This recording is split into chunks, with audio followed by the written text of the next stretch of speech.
I've been thinking about healthcare my whole life. My mom, she kind of instilled it in me when she was pregnant with me. She kept having this dream that my hands were glowing. My dad wasn't sure what she was talking about, but she would just be like, her hands are glowing. Every time I go to sleep, like this baby in me, like her hands are glowing. I don't know what it means. And then she realized they were healing hands. That was the purpose of my hands. My dad was sick for a long time, but they didn't tell me, and it was hard to tell.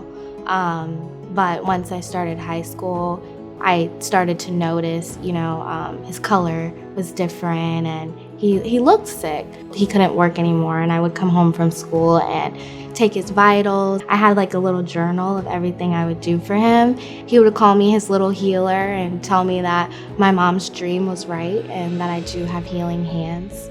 He died on Christmas Day when I was 16, and he used to call me Guapa, which is Spanish, is beautiful.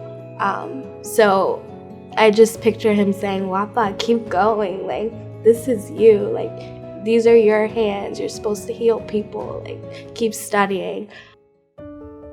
One of his primary providers was a PA. Once he passed away, she would call my mom and I and check up on us, but I had never seen a provider act like that before. That's what made me want to be a PA. I was like, wow, like if I can only impact a family the way she impacted mine, it would just mean so much to me.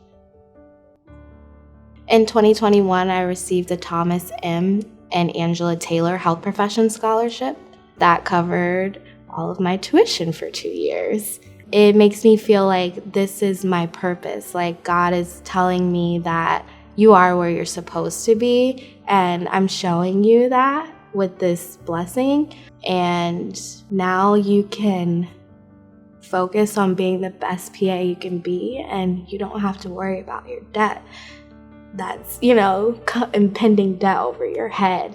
And I've just been blessed so much, and I know, he's the guardian angel watching over me, and my grandma and my grandfather, I know they're watching over me. I just know that I'm making them proud, like every day that I help somebody and I'm moving forward and helping people, I know I'm making them proud.